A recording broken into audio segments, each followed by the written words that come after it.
The first rays of early morning caress the colonnade of the Louvre and the bridges spanning the Seine. Paris is awakening.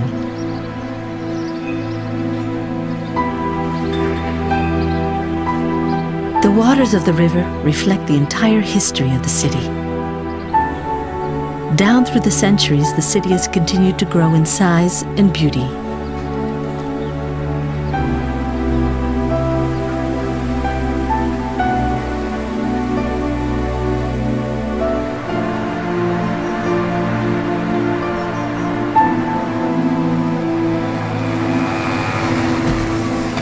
Towards the middle of the 19th century, on the initiative of Napoleon III, the prefect Haussmann launched an urbanization project that would change the face of Paris.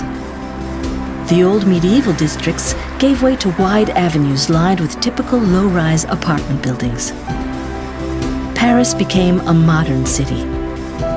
Glass and iron architecture transformed the land and cityscapes.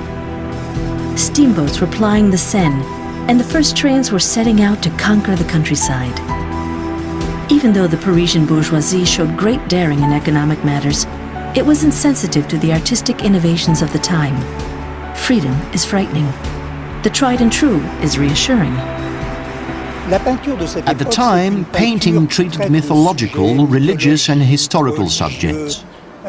Historical painting was the major genre, and there was a fierce struggle between the academic painters, who garnered all the honors, who won all the trophies, and the painters who at the time were called naturalist or realist painters, and who had a much harder time making a living, who found it difficult to get accepted at the official exhibitions, the salons.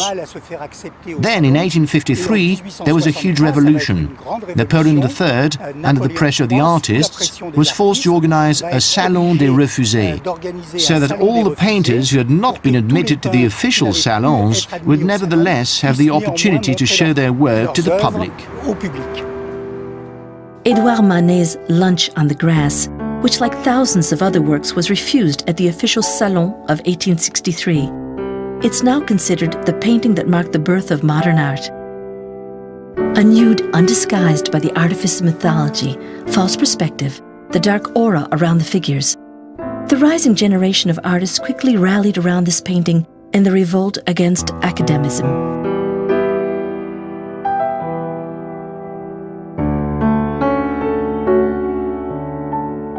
In 1865, the young Claude Monet painted his own Lunch on the Grass. With its strokes of pure color, red and blue, this innovative work was an homage and perhaps a challenge to Edouard Manet.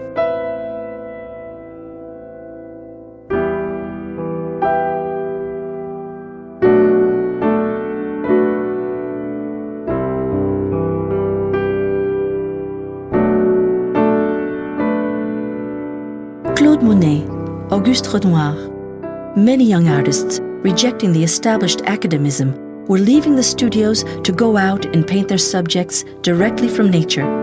Impressionism was on the march. The Impressionists were painters who would go out in search of nature, who invented a new genre that was called the landscape, not to represent nature, but to portray the impression, the sensations and feelings that nature evoked in them.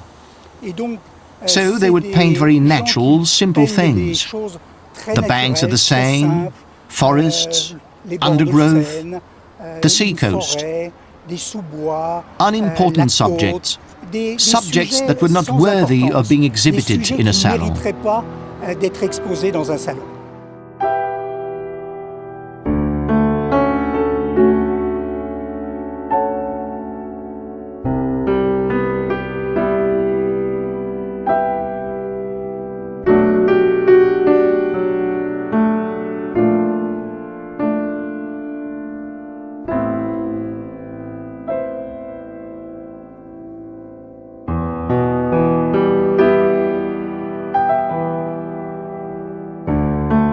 So, on the 15th of April, 1874, in the studios of the photographer Nadar, the artist refused by the official salon, opened their exhibition, and the term Impressionism dripped from the acid pen of the art critic Louis Leroy. At the time, This term included such artists as Renoir, Manet, Cézanne, Pissarro, Sisley, and Gauguin. Their styles were all radically different, but what they did have in common was their determination to change the accepted conventions of painting.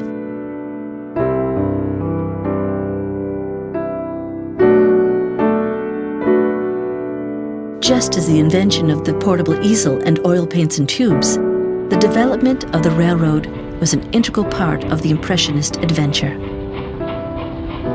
The imposing train stations that were being erected in Paris became symbols of modern life and a world in change.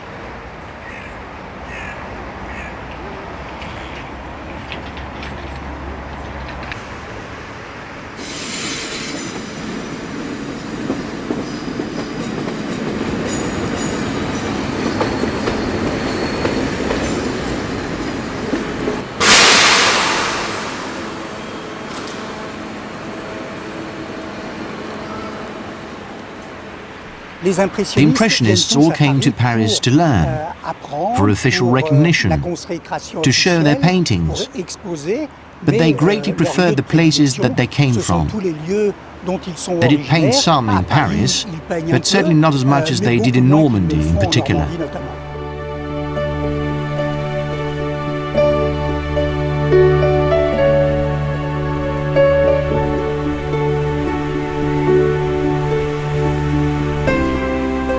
We'll be taking the Seine, a natural artery between Paris and Normandy, on a voyage through the cradle of Impressionism.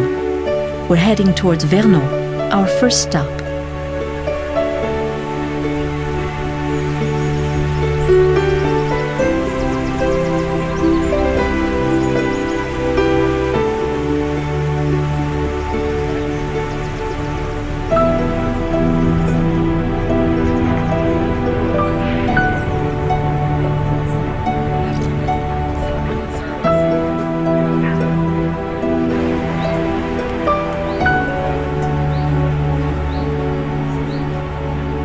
Vernon is the gateway to Normandy.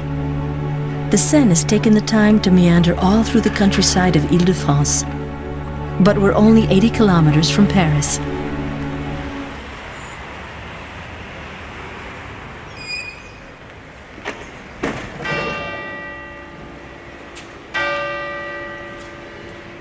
The Church of Notre-Dame, a number of lovely half-timbered houses, the history of Vernon goes back to the Middle Ages.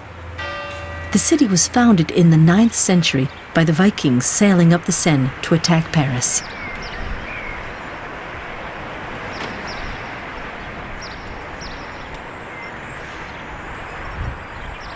But it's on the opposite bank of the Seine that will pick up the thread of our voyage, at Giverny, one of the focal points of Impressionism.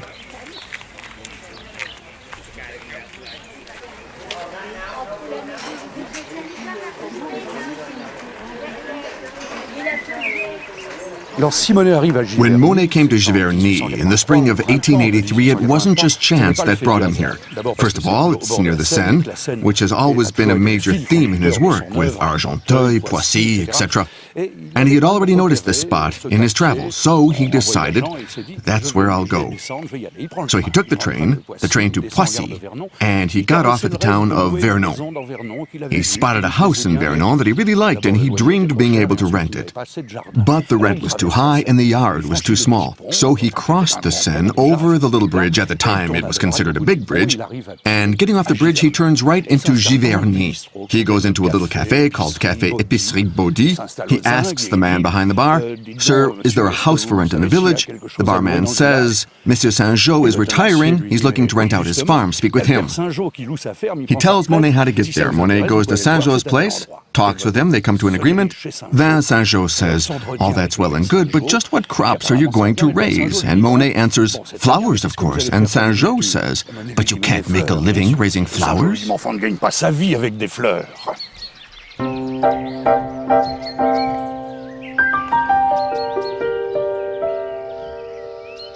Monet had always loved flowers, ever since he was a child. As soon as he was settled in at Giverny, he had a part of the apple orchard cleared and began composing a garden the way he would lay out colors on his palette. Narcissus and tulips in springtime, climbing roses, nasturtiums and asters in summer, dahlias and Japanese anemons in autumn.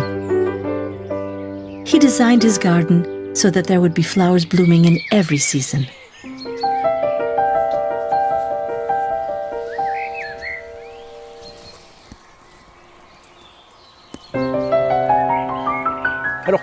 So what was a typical day at Monet's house? It's important to note that for the longest time, Monet's place was really kind of like a summer camp.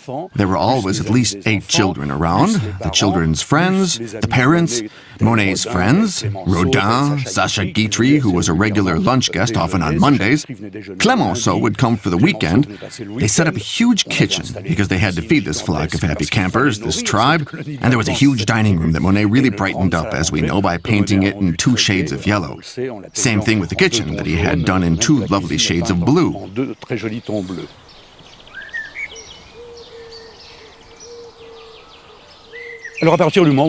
So once Monet becomes really famous, people are fighting to buy his paintings. It's a real frenzy, and fortune knocks at the door of his pink house with its green shutters, and his paintings are more and more magnificent. The word spreads like wildfire. His paintings sell very well in the United States, and American painters want to meet this Pope of Impressionism. The village is overrun by all the painters moving in. The hotel body expands, quadruples in size because they need room to lodge all the painters. The Bodis couldn't be happier. They construct studios. They start dealing in art supplies, canvas, sensitive, paint frames, etc. At one point, the village counted something close to 200 artist studios, and all the villagers remodeled their houses. They installed glass roofs, because all these American painters wanted to do their painting near Monet. The enthusiasm for Monet's paintings never flagged. In 1992, an American patron of the arts, Daniel J. Terra, founded the Giverny Museum of American Art, which is now le Musée de l'Impressionnisme.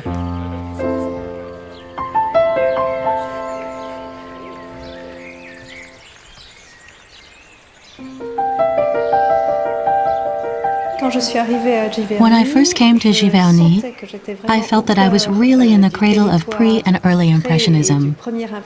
And right away, I thought that what explained the intense presence of Impressionism around Giverny was, of course, the Seine, which is so close.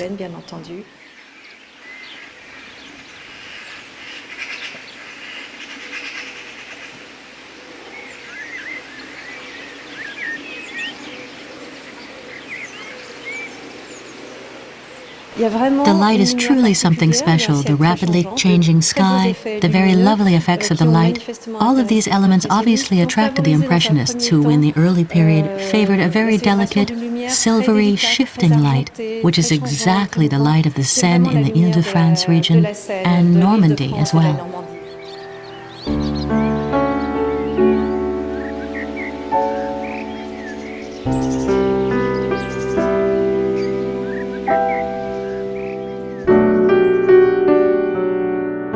Monet, Renoir, Sisley, Pissarro. All the Impressionists were soon setting up their easels along the Seine, from Paris all the way to Honfleur. Argenteuil, Chatou, Bougival, Courbevoie. These suburbs of Paris were still quite rural in the late 19th century.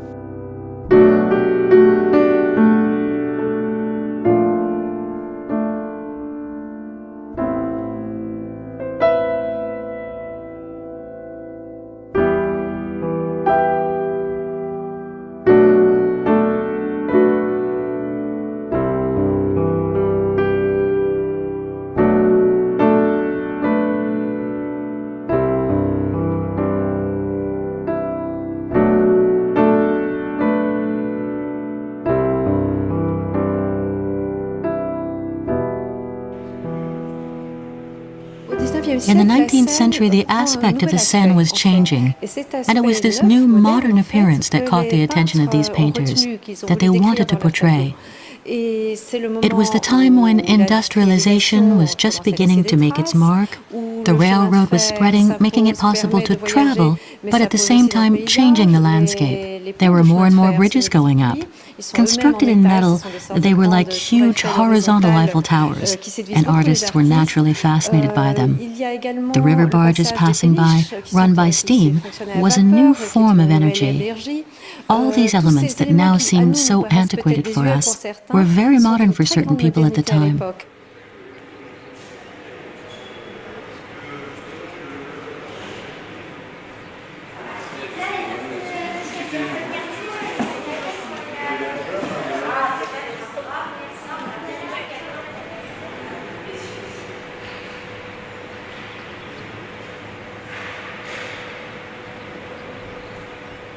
If I had to choose one painting in the exhibit, well, I think it would be the famous Caillebotte, his boating party, which gives a very vivid idea of what Impressionism was.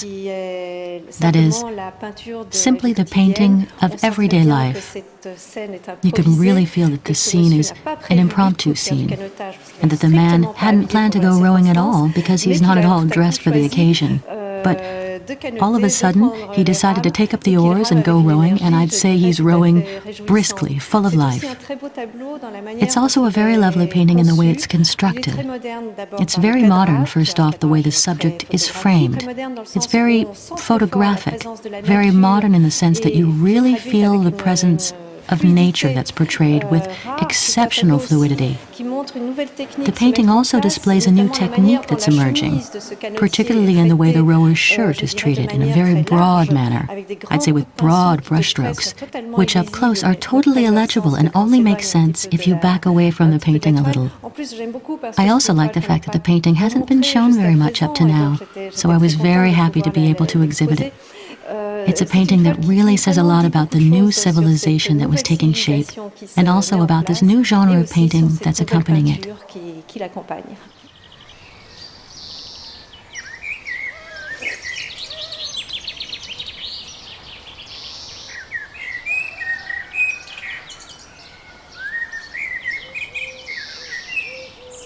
Monet lived close to half a century at Giverny, and it's here that he painted one of the major works of his life, the water lilies.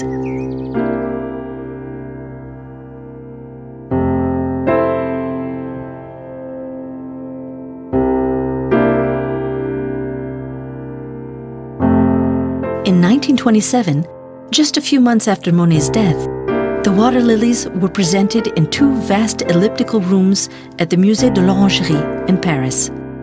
2 meters high, nearly 100 meters long, the water lilies, in Monet's own words, were meant to give the illusion of an endless hole of water without horizon or shore.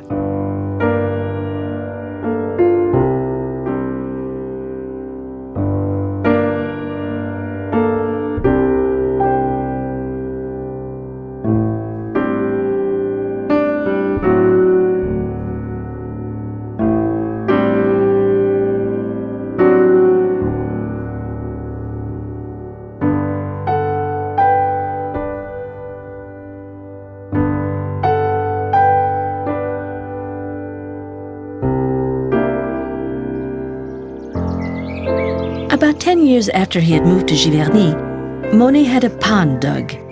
It was fed by the Epte River, and he adorned it with a great variety of water lilies.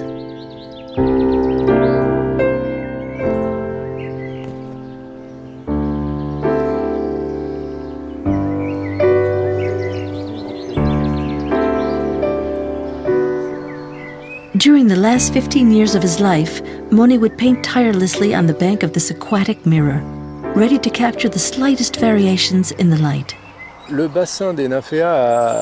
There's something very special about the water lily pond. It was designed like an artist's studio. Everything was thought out beforehand.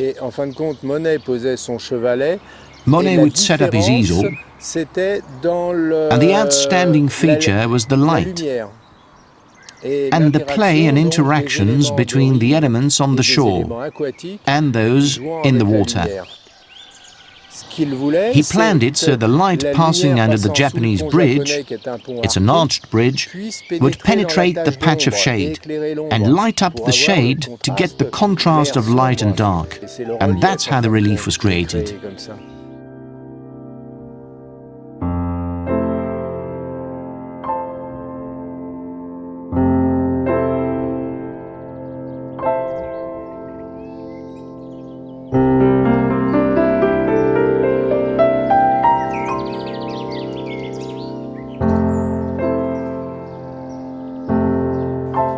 After Monet's death, nature reclaimed its own. Following the bombing of the Second World War, the pond and garden were abandoned.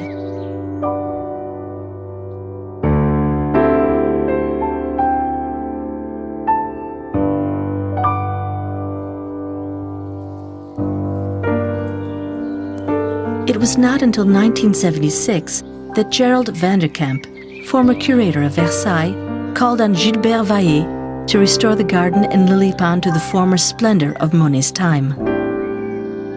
For more than 30 years now, Gilbert Vaillet has been keeping the dreams of the famous painter-gardener alive, an artistic exploit in itself. The most difficult thing for me is to respect the spirit of the garden that Monet wanted to create and ignore my own likes and dislikes. I don't have the right to introduce my personal references, so I have to keep referring back to the archives. I have to think about the paintings, think about his correspondence, consider exactly what Monet wanted.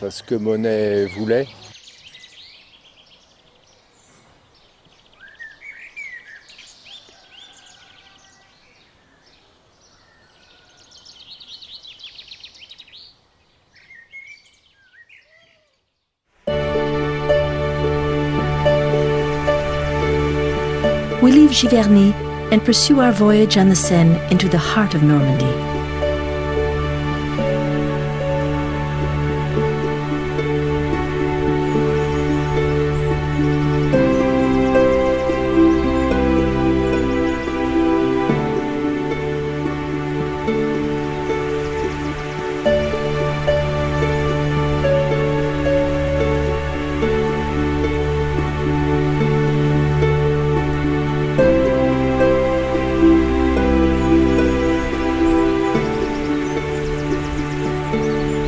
Rounding a final bend, we come into view of Rouen.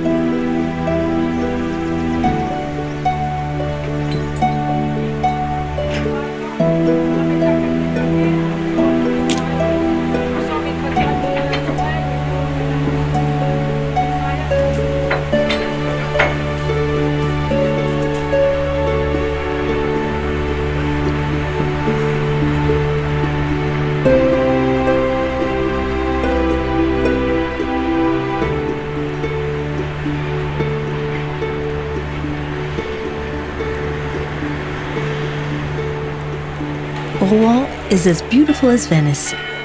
With this phrase, Camille Pissarro was merely confirming what other artists like Turner, Géricault, and Delacroix had already experienced upon discovering the capital of Normandy.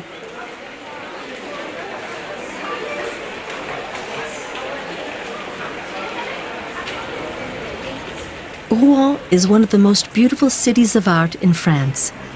All through the Middle Ages and the Renaissance, it expanded and became more lovely, thanks to the thriving cloth industry and its trading port.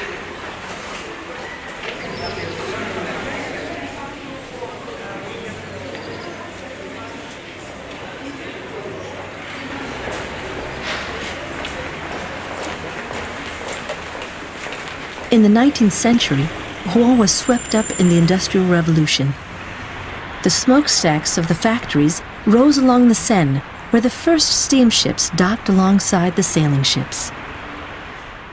When Pissarro and the Impressionists came to Rouen, the banks of the Seine were no longer being used exclusively by commercial shipping.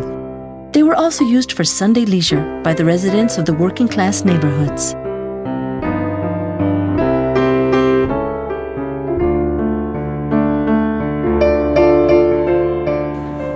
The surprising thing about the 19th century is that all the activities that were happening on the river, all at the same time, and it all went rather smoothly. You had the coming and goings of the river barges, and you had the people pleasure boating on the river. And what becomes evident is that these people were coming to enjoy the water, were already trying to get away from the city. They were coming to get a bit of the country, the open air, to enjoy their one day of rest in the week here.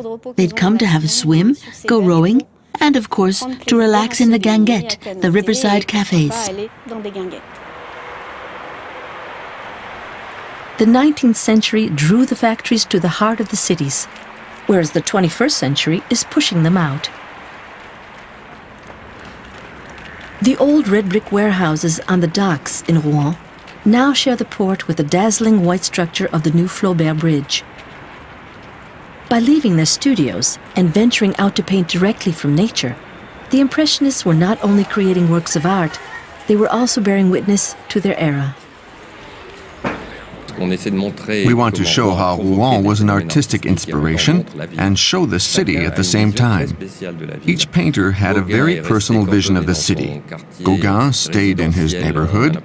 He gives the feeling of a rural setting with patches of gardens, orchards, little deserted lanes. Monet wasn't really inspired by the city, though he found some of his major subjects in Rouen. First the Seine, then of course the cathedral later on. And it was perhaps Pissarro who gave the most coherent vision of the city with all its riches in his paintings.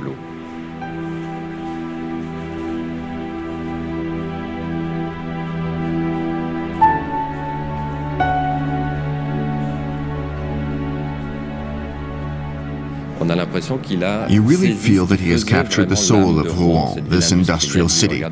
He focused on the left bank with its factories, which was also one of the particular features of the city. This was a big industrial city full of workers. The painters were inspired by this because they are very aware socially of that modern aspect, meaning a new vision of the world. They aren't just painting the lords and the bourgeoisie anymore. They're now drawn to the world of the workers, and all that shows up in the paintings.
These miniature gouache of Rouen and the cathedral are by William Turner. Painted in 1832, they were done to illustrate a book on the Seine. These lyrical and mysterious watercolors are proof of Turner's innovative talent and confirm just how much the breathtaking figure of Notre Dame Cathedral was an inspiration to painters.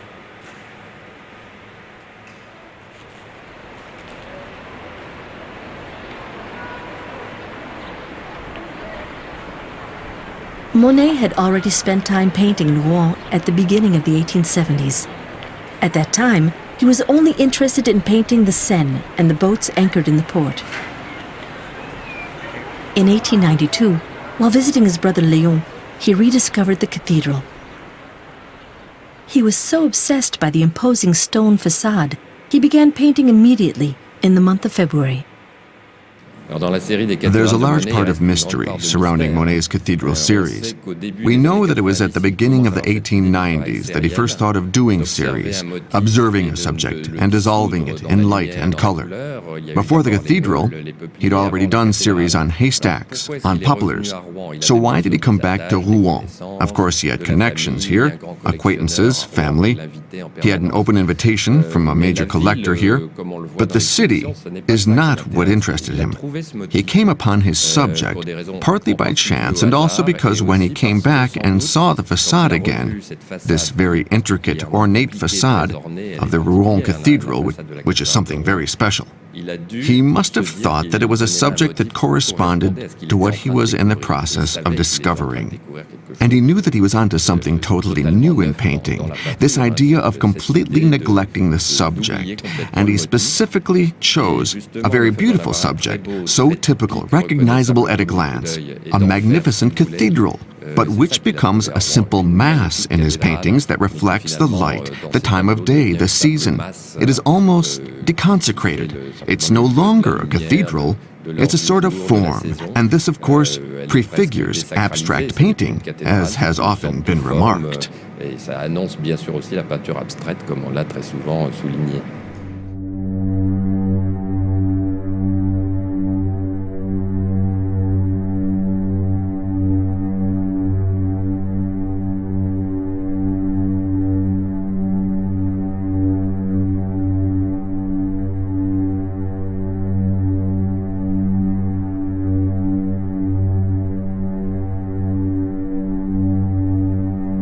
When night falls on the city, the facade of the Musée des Beaux-Arts is used as a screen for a tribute to the inventors of modern painting, a virtual panorama of universal masterpieces, or an impression of them.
The morning mist clings to the treetops. Not far from Rouen, the meanders of the Seine harbor a few gems.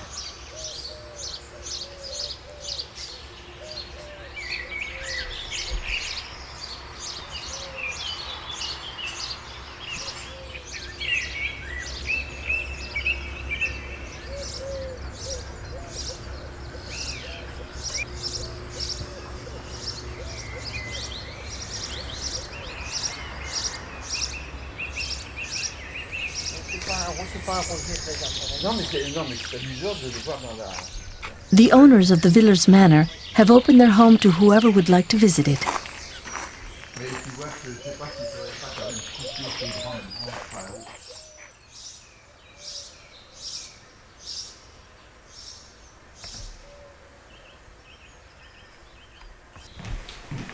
In one of the drawing rooms, they have set up a little exhibit showing how the Norman nobility lived in the midst of paintings at the time of the Impressionists. We simply placed the paintings in a house that was furnished, inhabited. We placed them as they used to be. At the time, when you bought a painting, you would set it on a table, hang it on a wall. Now, of course, for this exhibit, we had to remove a number of family portraits to make room for the paintings, like the ones next to me here and behind me. But at the time, a painting would strike your fancy. If you owned a painting, you would place it on an easel or hang it on the wall. You'd set it on a table. You lived with it.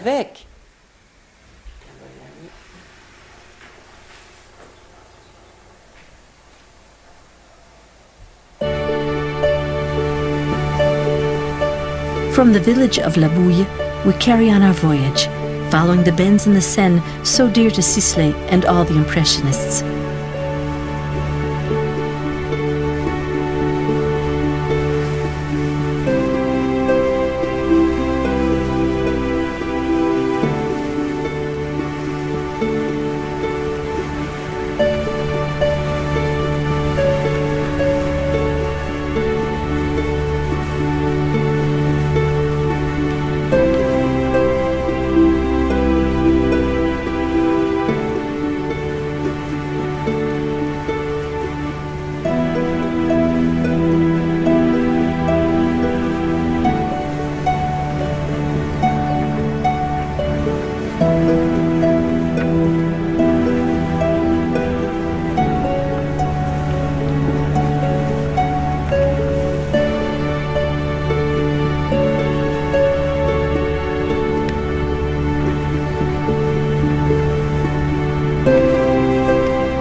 Leaving the Seine, we head for the sea, the last leg on our discovery voyage of Impressionist Normandy.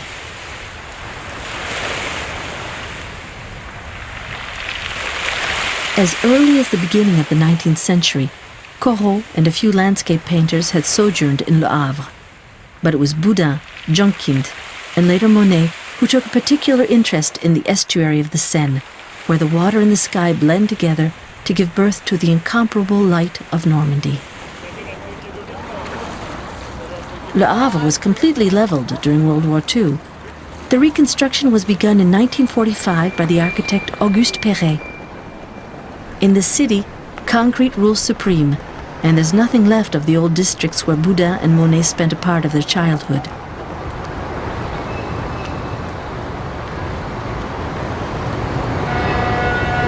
The architectural heritage may be a thing of the past, but the Musée André Malraux on the shorefront does possess a magnificent collection of paintings. In Le Havre, there were a certain number of major collectors who started collecting in the 1890s and who wanted the big names of Impressionism in their collections. They were also instrumental in bringing certain artists to Le Havre. I'm referring specifically to Pissarro. Pissarro had already been working on a series with the theme of the industrial port, and prompted by the collectors of Le Havre, he came for the summer of 1903 to paint a series of more than 20 canvases. And the collectors convinced the city to buy 2 of these paintings of Le Havre's port, and these paintings are now the pride of our collection.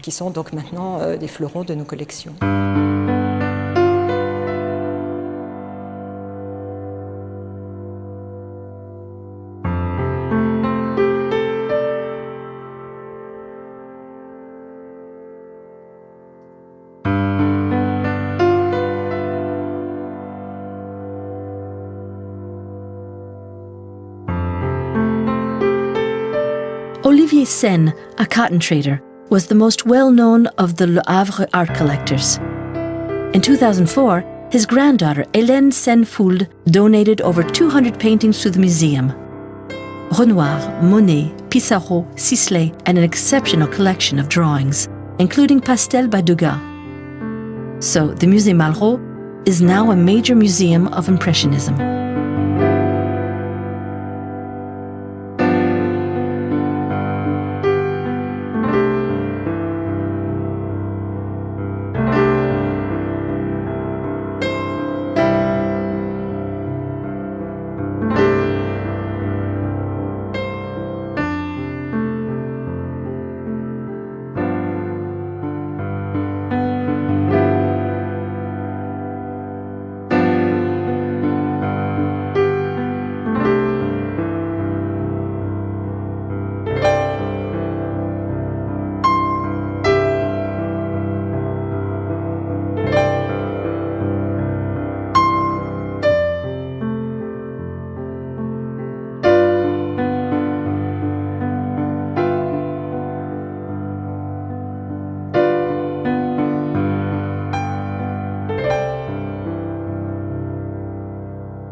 I think that you could say that the landscape and the light of the settings are very important elements in the works here in our museum.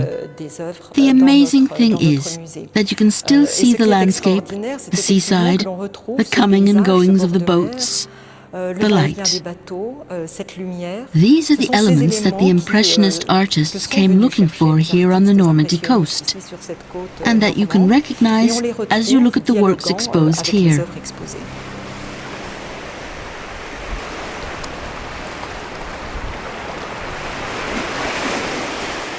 Monet often painted the port of Le Havre. In 1873, he did a painting that would go down in history. As Monet tells it, the landscape is nothing but an impression, a fleeting moment. I sent them a work done in Le Havre from my window. They asked me for a title for the catalogue. I said, put Impression. Presented at the Salon des Refusés, Salon of the Rejected, of 1874, Impression Rising Sun would give the new artistic movement its name.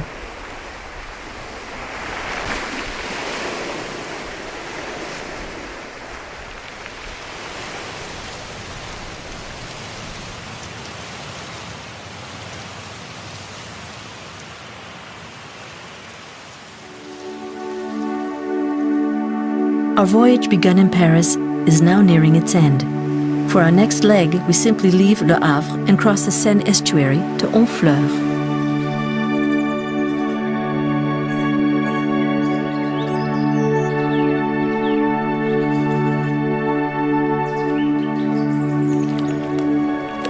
Le Vieux Bassin, the old harbour, is the heart and soul of Honfleur.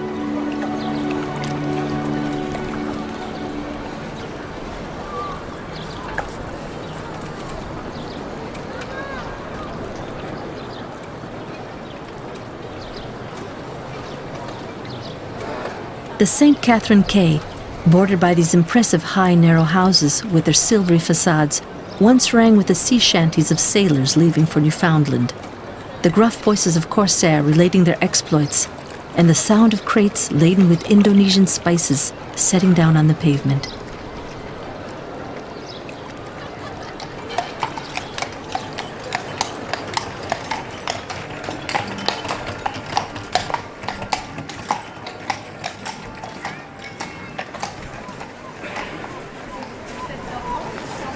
During the 19th century, many artists, drawn by the charms of the city, came to paint in Honfleur. Bunnington, Corot, Courbet, Monet, Pissarro, Sisley. But it was Jonquind, and even more so, Boudin, who gave Honfleur its place in the history of Impressionism.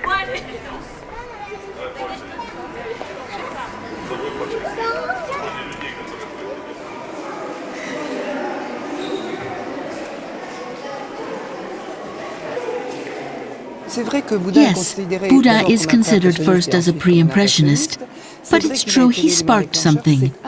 He was one of the fathers of Impressionism. There were others like Jonquind. And it's true that for Monet, Boudin was certainly a catalyzer. And in an interview given at Giverny when he was quite old, Monet himself said that Boudin was his first master and Jonquind his second. So, he was fully acknowledging the role that Boudin played in his life. And it was Boudin who pushed him to paint from nature, at a time when Monet had been doing mainly caricatures.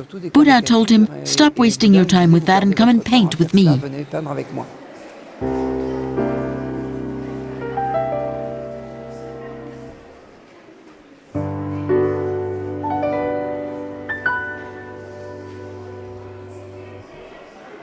A very marked characteristic of Boudin's is the recurrence of the same themes. When the railroad was extended to the beaches, he simply changed the figures. He removed the fishermen and put in the bourgeois, strolling along the beach of the newly constructed towns of Deauville and Trouville. For this painting of manners, the critics said, "You're turning out commercial painting." And he answered, "Listen, the fishermen, the workers have their painters, why shouldn't the bourgeois? They also rest after a week of work." Clouds, beaches, the ports. Boudin's obsession is, in fact, the light. And this obsession with light and the ephemeral are typically impressionistic characteristics.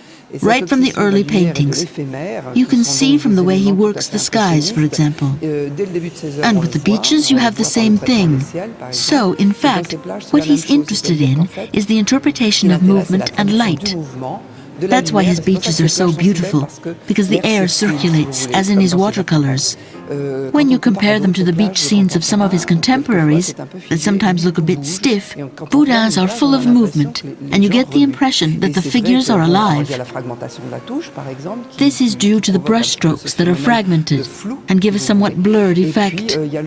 And then he always works in half-tones with colored highlights, a very Norman treatment of the beaches with greys, beiges, black. And then there are vermilion, blue, and yellow highlights.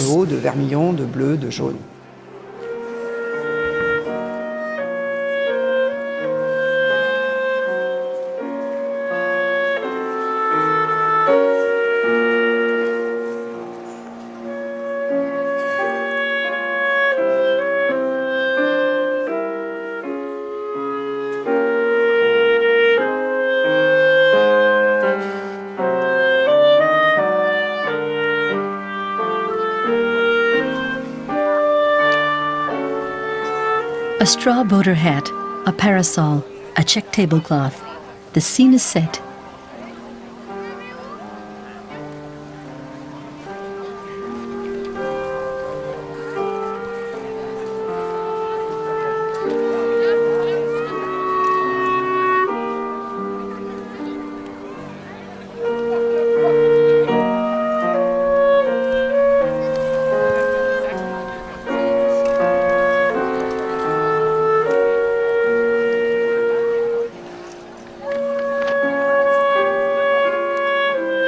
This group picnic is a playful reference to Edouard Manet's Lunch on the Grass, but it's also a heartfelt homage to the Impressionists.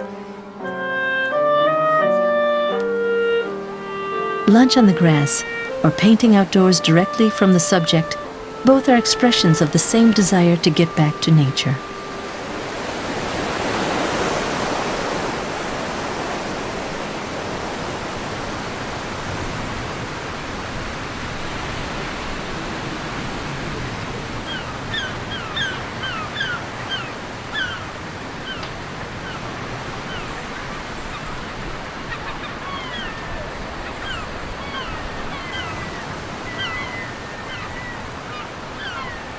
To hear from Monet one final time. Nature is becoming so beautiful. It's turning yellow. It's becoming so varied. It's simply marvelous. And I think I'll be staying in Honfleur for quite a while. The countryside is truly in its glory now. It's windy. There are extraordinary clouds and storms. Jonquind and Boudin are here. We get along very well and spend all our time together. Impressionism is unquestionably the most well-known pictorial movement in the entire world, and the most well-liked. It marked a clear break. From that point on, artists would no longer represent, but would give the impression of the landscape portrayed. It's not just by chance that Monet used the word impression in the title of one of his canvases of Le Havre in the Mist. Impression Sunrise is the title of the painting because it obviously can't be a representation of Le Havre. The important thing is the impression that the scene elicited in the painter. And, surprisingly enough, Impressionism has completely changed our way of looking at the world. When the early Impressionist paintings were shown, people burst out laughing. You can't be serious. It's like a child's painting. No better than sloppy daubs. The shadows are coloured. Who's ever heard of purple shadows? And then we learned to look at landscapes in the way they were represented by the Impressionists. And now everyone finds it quite natural. That shows it's been completely assimilated into the way we see the world.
Who would go out in search of nature, who invented a new genre that was called the landscape, not to represent nature, but to portray the impression, the sensations and feelings that nature evoked in them. So they would paint very natural, simple things. The banks of the Seine, forests, undergrowth, the seacoast, unimportant subjects, subjects that were not worthy of being exhibited in a salon.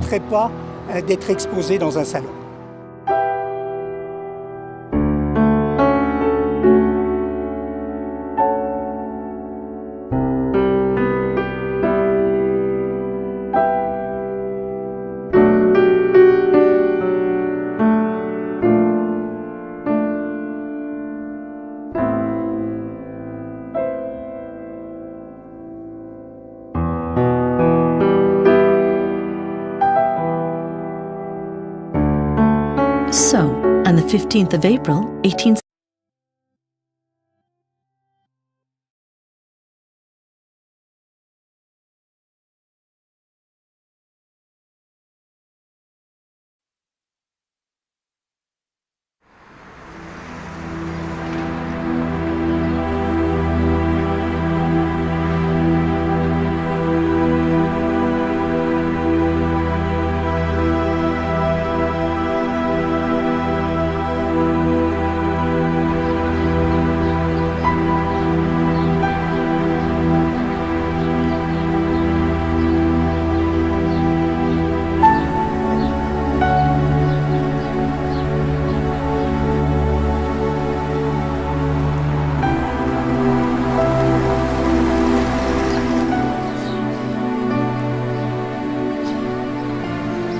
The first rays of early morning caress the colonnade of the Louvre and the bridges spanning the Seine. Paris is awakening.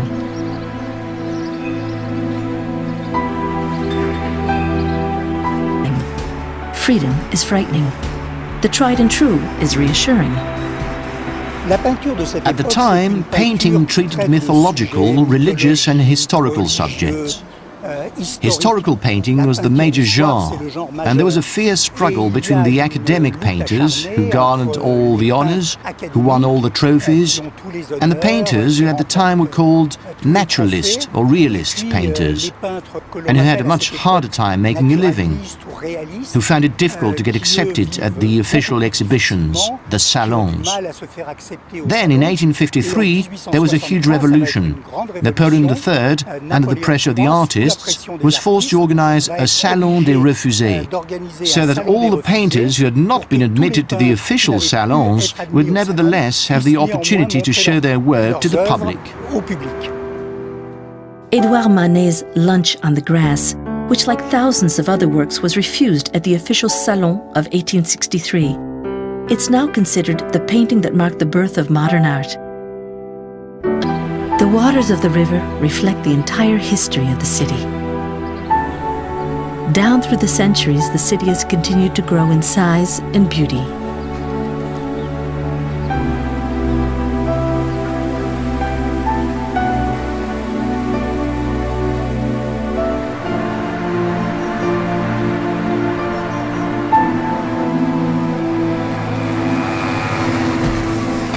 Towards the middle of the 19th century, on the initiative of Napoleon III, the prefect Haussmann launched an urbanization project that would change the face of Paris. The old medieval districts gave way to wide avenues lined with typical low-rise apartment buildings. Paris became a modern city. Glass and iron architecture transformed the land and cityscapes. Steamboats were plying the Seine, and the first trains were setting out to conquer the countryside. Even though the Parisian bourgeoisie showed great daring in economic matters, it was insensitive to the artistic innovations of the time, unused, undisguised by the artifice of mythology, false perspective, the dark aura around the figures. The rising generation of artists quickly rallied around this painting in the revolt against academicism.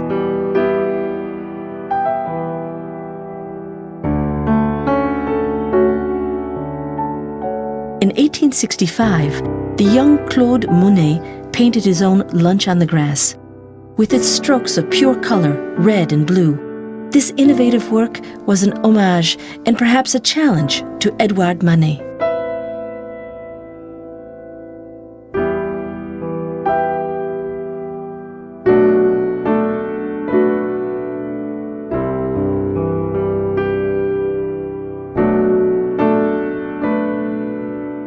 Claude Monet, Auguste Renoir, many young artists, rejecting the established academicism, were leaving the studios to go out and paint their subjects directly from nature. Impressionism was on the march. The Impressionists were painters